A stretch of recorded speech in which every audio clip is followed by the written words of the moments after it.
Hey everybody, Stu Smith here going live. Hope you guys are well today. It is Monday. Happy Monday.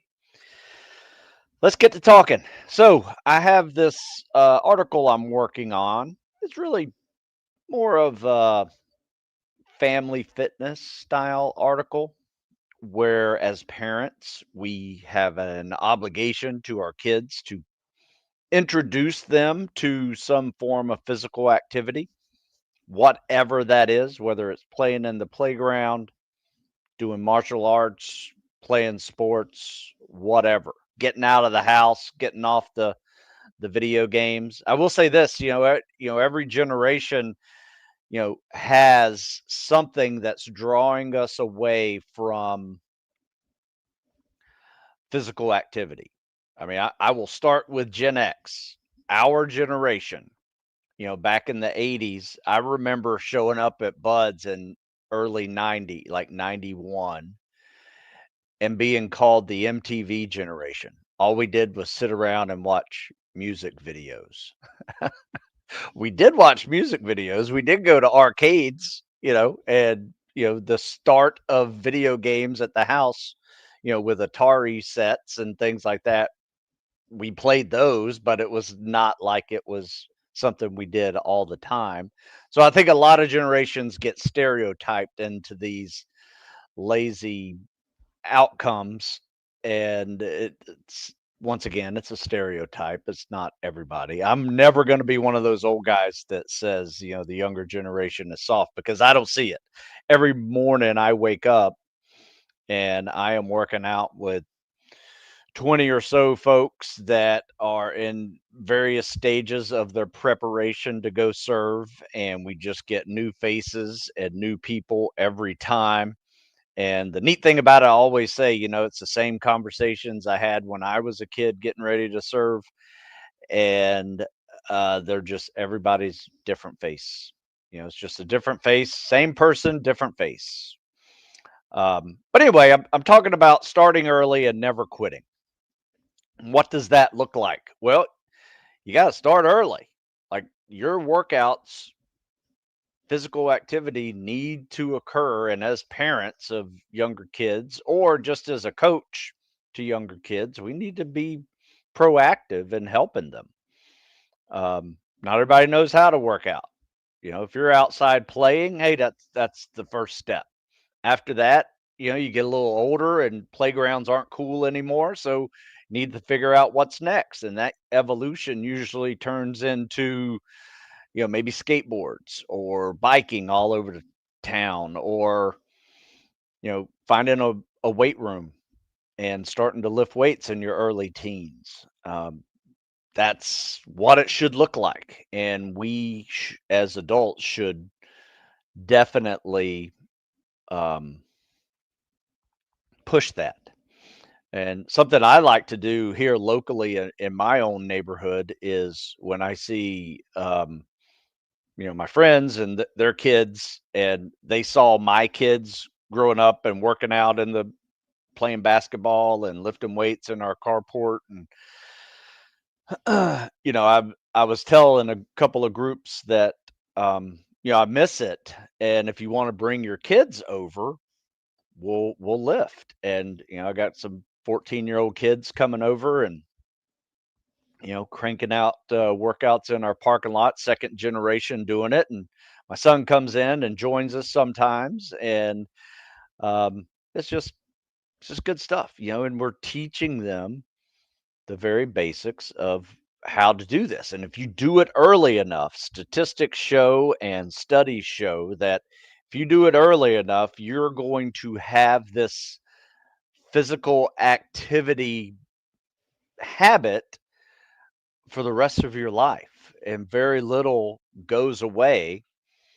And when I say I've been working out for 43 years, I truly mean it. And before that, I was riding bikes and skateboards and playing baseball and, other sports that I could sign up for recreationally. And, it's just been a lifetime. And it's just started off with playing and evolved into weightlifting and sports. And Next thing you know, you're serving and you got military training, and that keeps evolving into different jobs that require higher levels of fitness. And then it doesn't go away just because you quit doing group PT. That's one of the saddest things I've seen. I think, people get so used to having to be told to work out, like in the military, and then, they don't do anything for 10 years afterwards. I mean, I get it. Sometimes it sucks, but you got to find something that you enjoy. It doesn't have to be hardcore, military boot camp PT. It could be just walking your dog and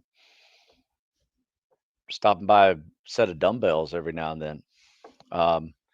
So anyway, that's my goal here, is to try to be, and I want everybody else to try to do this as well, is try to be an example for that younger crowd, because I will be an older generation taught me how to train, and it was coaches, it was um, friends, siblings, uh, and kids that I looked up to.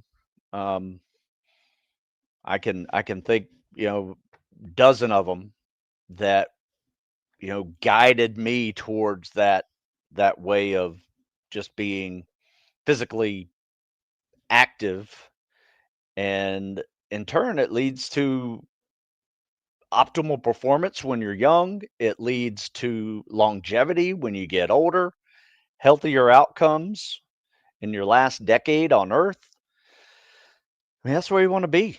Keep living, keep moving. All right, folks, that's my 2 cents.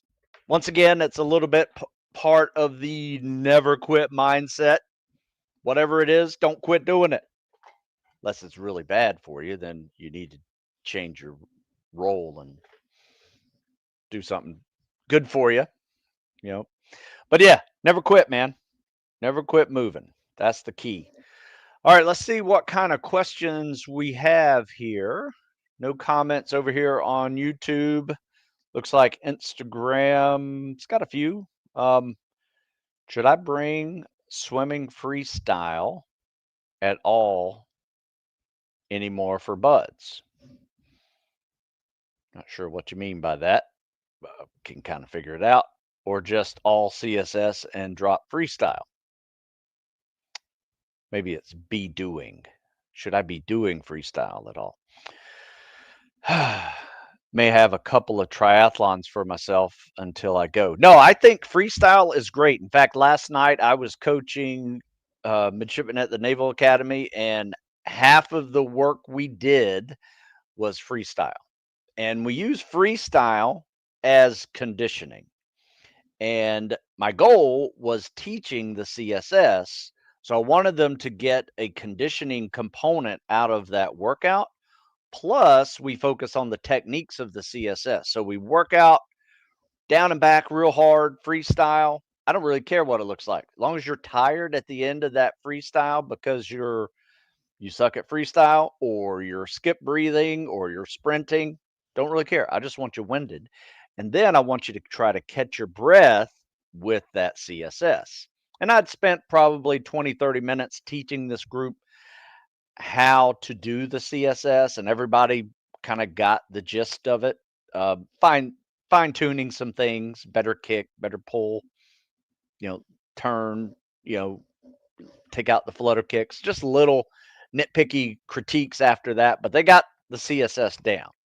So I was like, okay, let's turn this into a real workout where we're focusing on both conditioning, and we are focusing on mastering that technique. And let me tell you, if you really want to master a technique, do it when you're tired.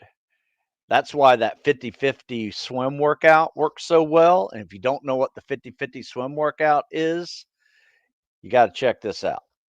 And look, it's so good, I give it away for free.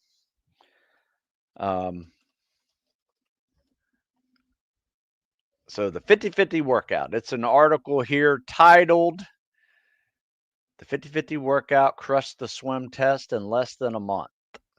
All right, so I'm going to put this in the YouTube link over here. guys can see that. I'm going to put this over here for you guys over here on Instagram.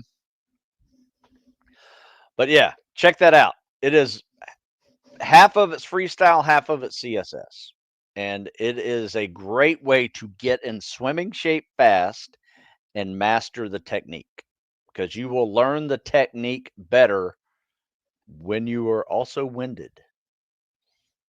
Now, when I shouldn't say that. You need to learn the technique when you're nice and relaxed, but it will be driven home when you're tired, because what usually happens when you get a little tired, you lose your technique. So this little workout forces you to focus on that technique. You get tired doing the freestyle, you catch your breath doing the CSS. So, sorry, that was a long answer to your question, but we do freestyle all the time. And if you're going to do a triathlon, by all means, keep practicing your freestyle.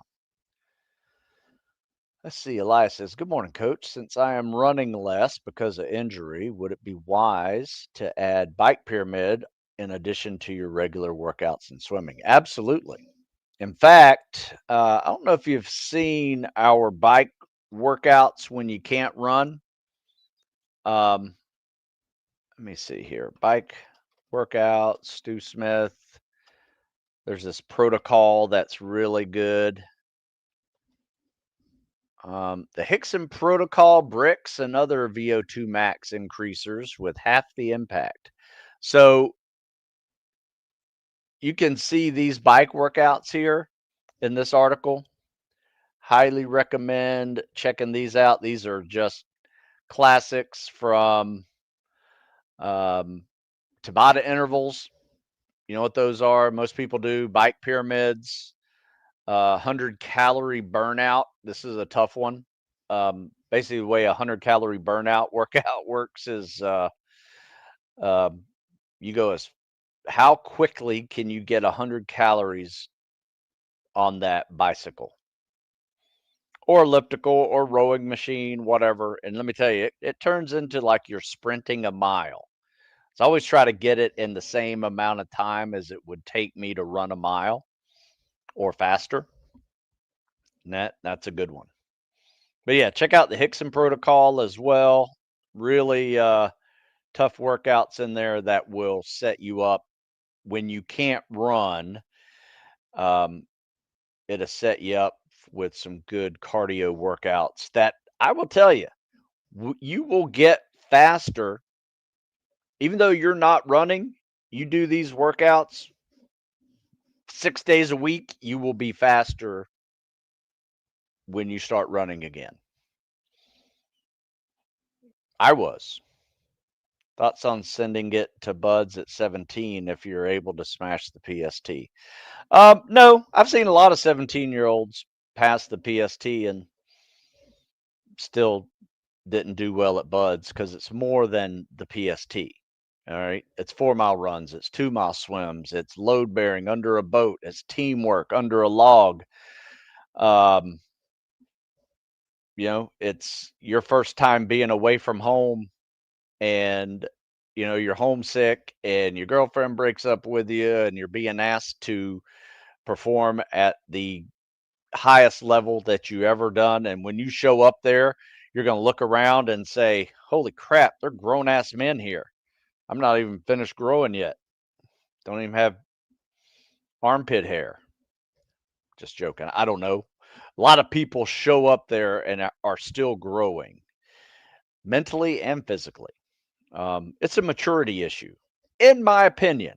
Now,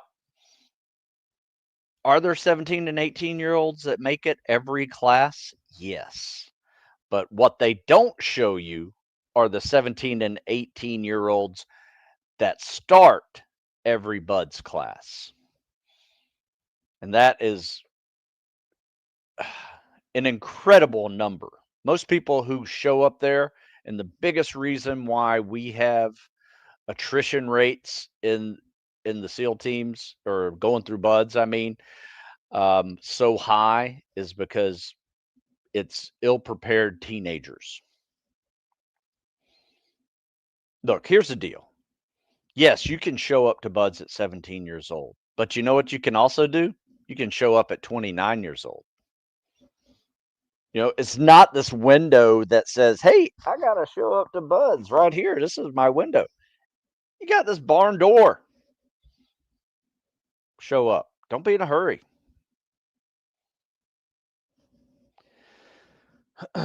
That's my opinion.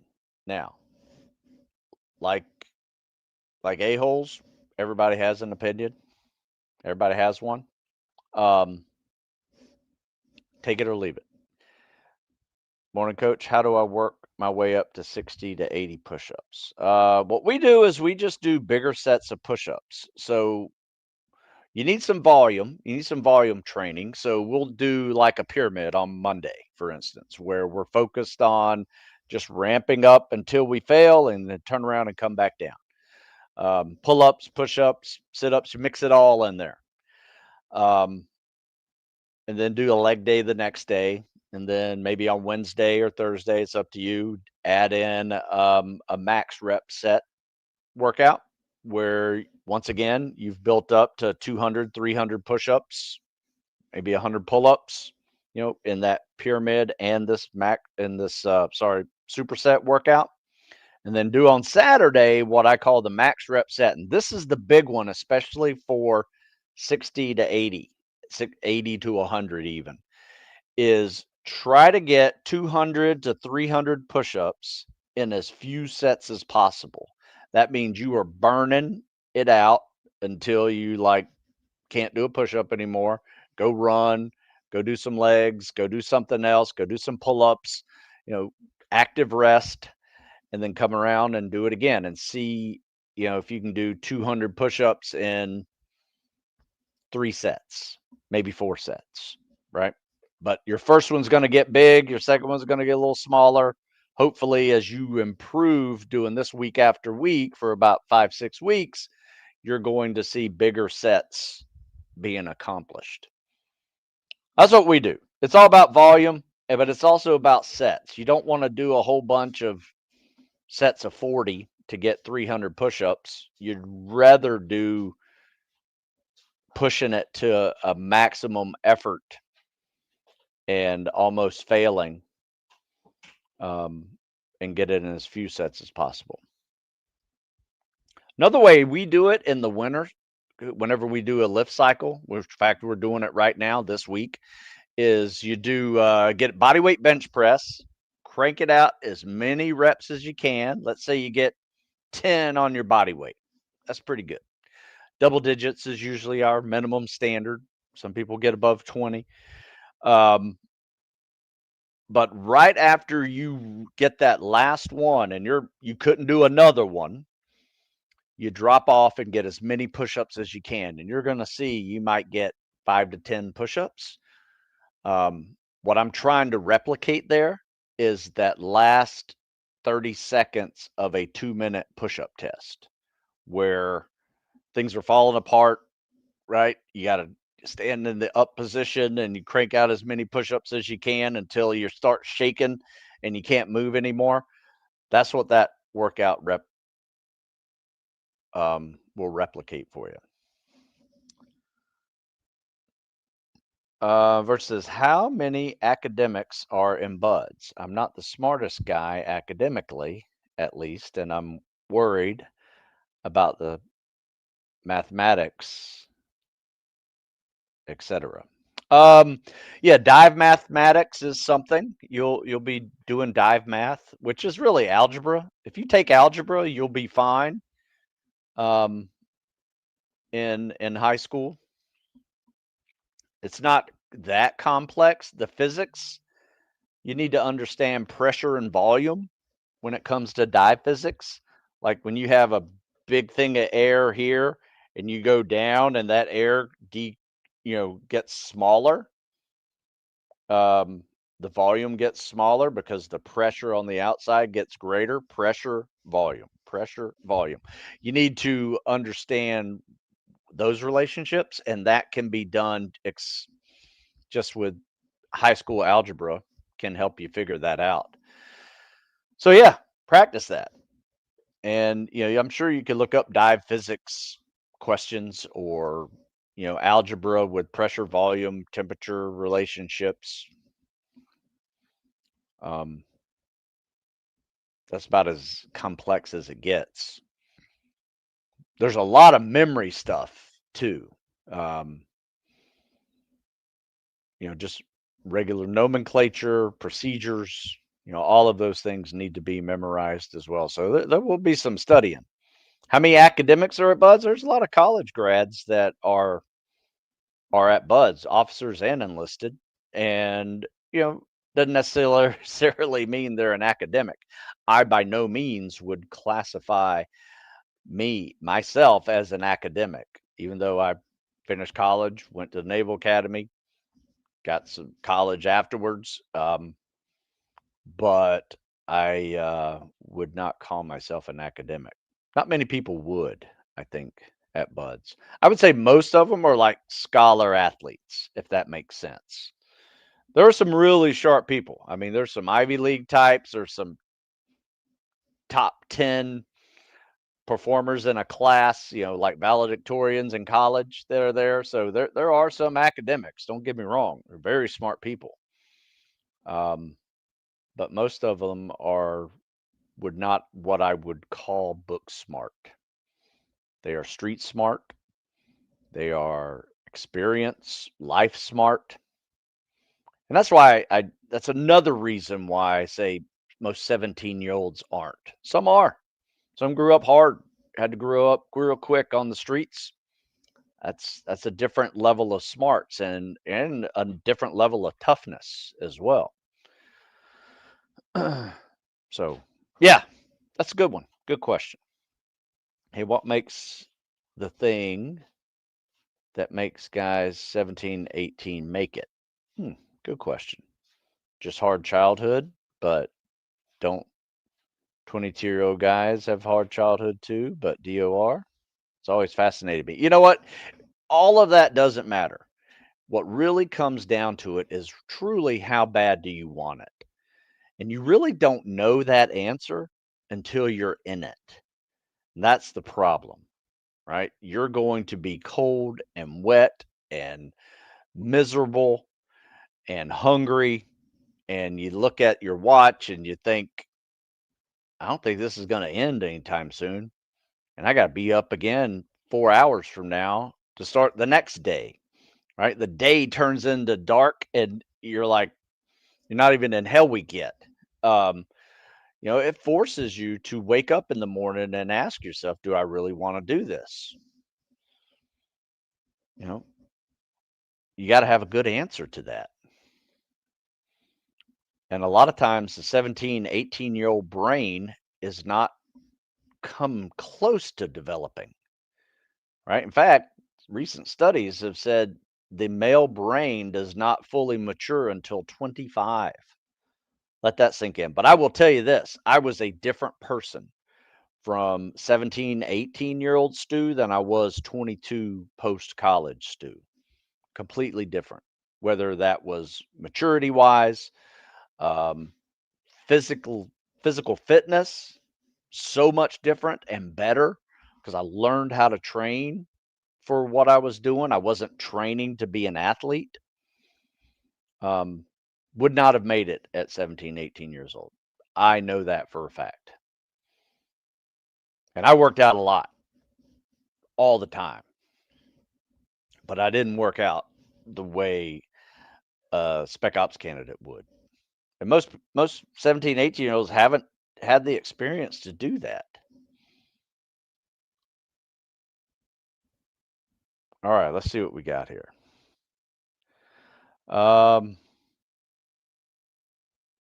seeing very good improvement in my rucks, but not in my runs, especially 2 miles at 7:30 for a while. What should I be doing? Um, I would pick up your speed on your rucks. I mean on your runs. I mean, rucking progress is a little more aerobic than it is anaerobic, unless you're really peaking it out. Um, 7:30. So you've probably worked your aerobic base pretty well. Now it's time to pick it up a notch and start doing some goal paced intervals. This isn't a sprint. Though you can do a sprint day as well if you like. Something we've been doing lately, in fact, we did it today, is we run sprints on the hill, which is this quarter-mile hill that just hurts when you run it. You get to the top and you're like, oh, thank God, and you turn around, come back down, and do it again. But just getting to and from the hill is like 2.5 miles to get there. So we get this 5 mile run, and sometimes it's a zone 2 run. Lately, we've been doing the old Norwegian 4x4, which is 4 minutes fast.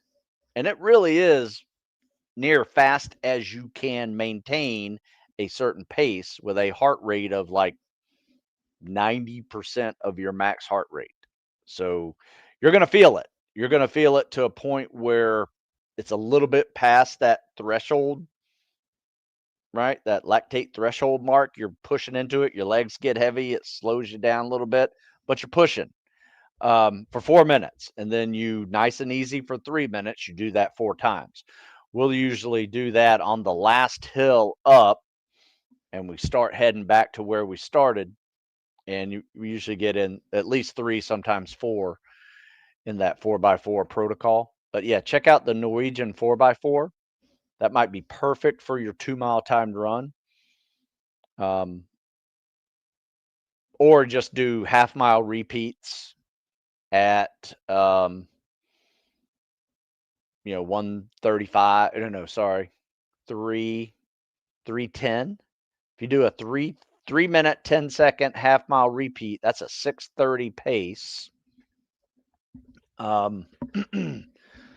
Roughly, not quite 6:30, 6:20 pace. You can probably take it down to 3:15.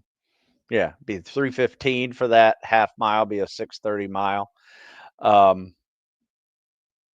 that's your next goal pace. If you're at 7:30, try to start running at a 6:30.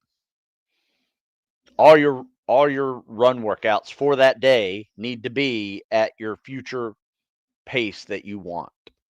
This is how you train to do it. Eric says, sick picture. Oh, yeah. Behind me, we got, it was a gift, Christmas gift from a group of folks. In fact, by the way, if you're wondering what's behind me, I got a whole bunch of coins. You guys can probably can't really see it that well there. A whole bunch of coins from folks, plaques up top. These are gifts from people who've gone on that trained with me and gave me a class anchor, or sorry, paddle left and right of that picture. That baseball bat there is a gift from the recruiting district. Called it the Heavy Hitter Award. This is my Buds class here. Up here's my Naval Academy class. Over here's another gift drawing of what we do. Gift of HRT, guys from HRT. So yeah, everything behind me is mostly gifts. Some of it's mine. But as a coach, I enjoy gifts from students. It's nice to see. Would you say more people quit during Hell Week or pool comp in phase 2? Be honest with you, nobody quits pool comp. You just fail it. But percentage wise, or numbers wise, I should say, usually if you fail pool comp, you're going to get rolled as long as you're a good student. You haven't failed anything before. You'll get rolled and taught it again. Probably take another 4 or 6 weeks before the next class picks up, and then you join that class again and repeat 3 weeks of first phase or second phase, sorry. But Hell Week, yeah. Here's the way it works. Hell Week is week 4. So between weeks 1 and weeks 3, you're going to lose half your class. So you'll go from 200 to 100, and this is plus or minus 10% average each class. So half your class is going to be gone before Hell Week. Most of those people are teenagers, just the way it is.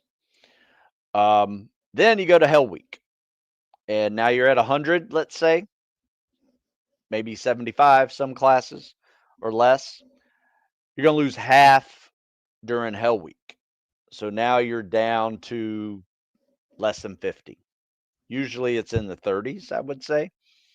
Um, and then you'll probably get some new post Hell Week roles that were injured, but they got through Hell Week. So your class will grow again after Hell Week with maybe 5 or 10 people.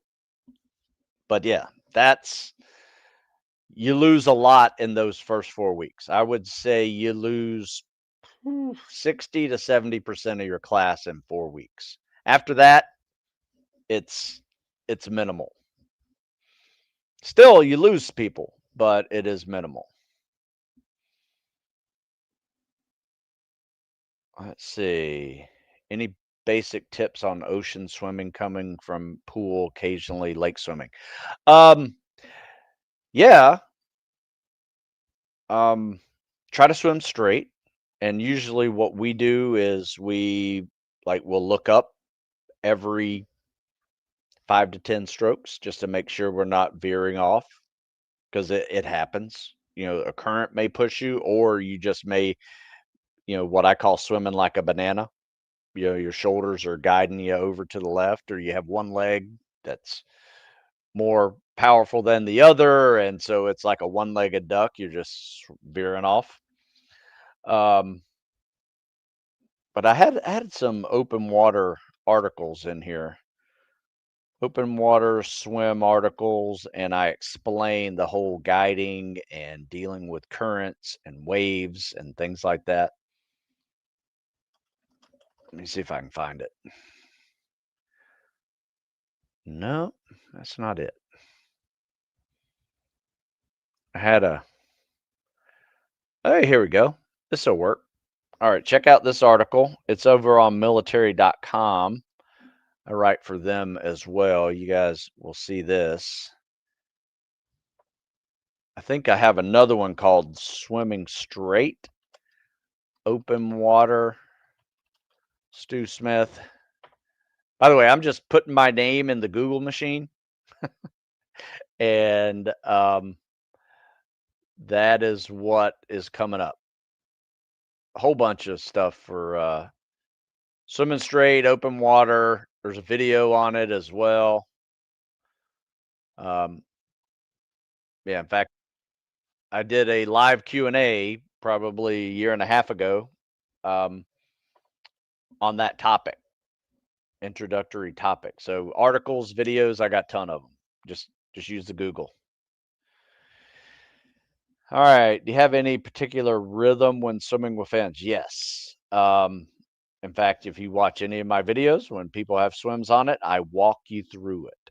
And I usually go 3 kicks per breath.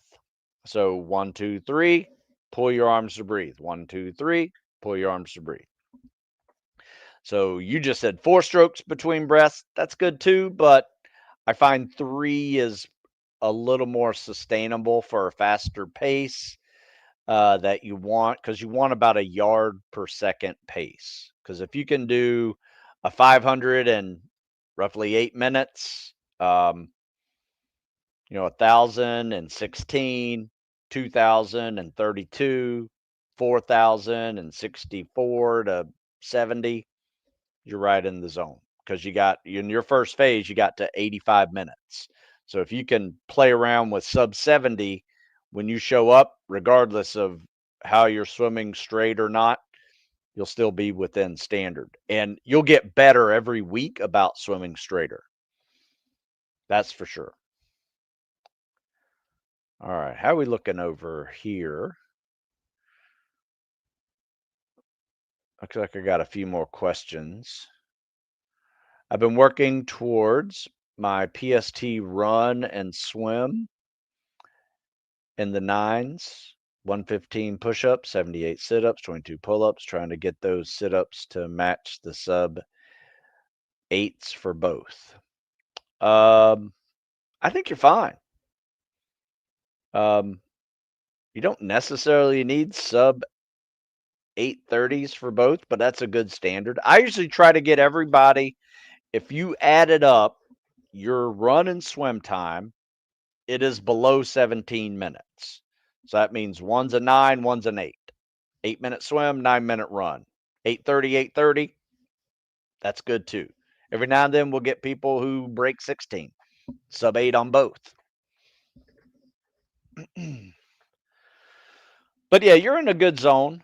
My advice would be, no need to go 115 on push-ups.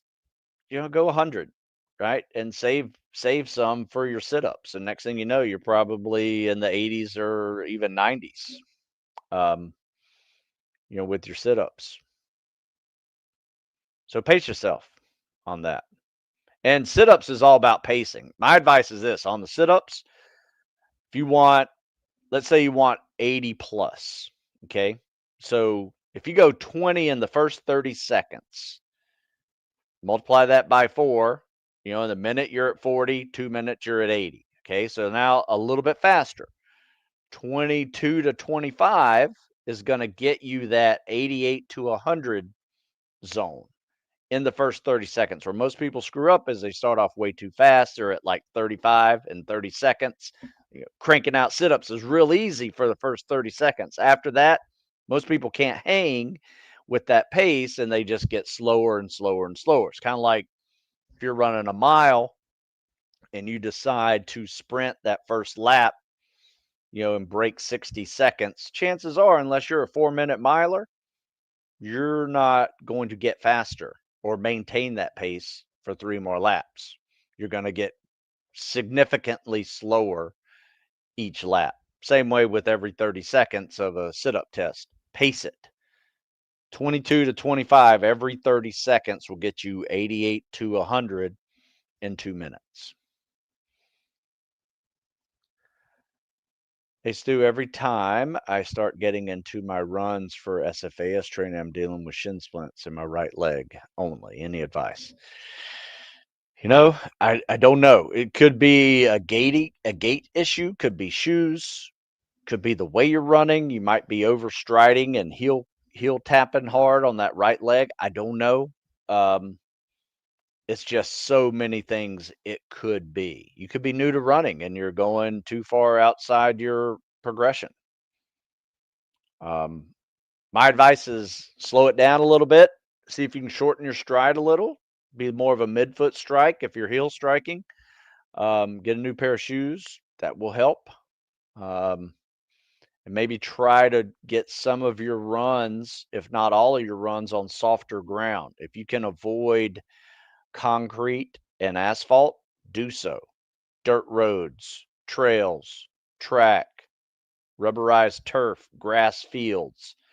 Run on that for a little while to see if that is going to help you with your impact pains of running. It may help.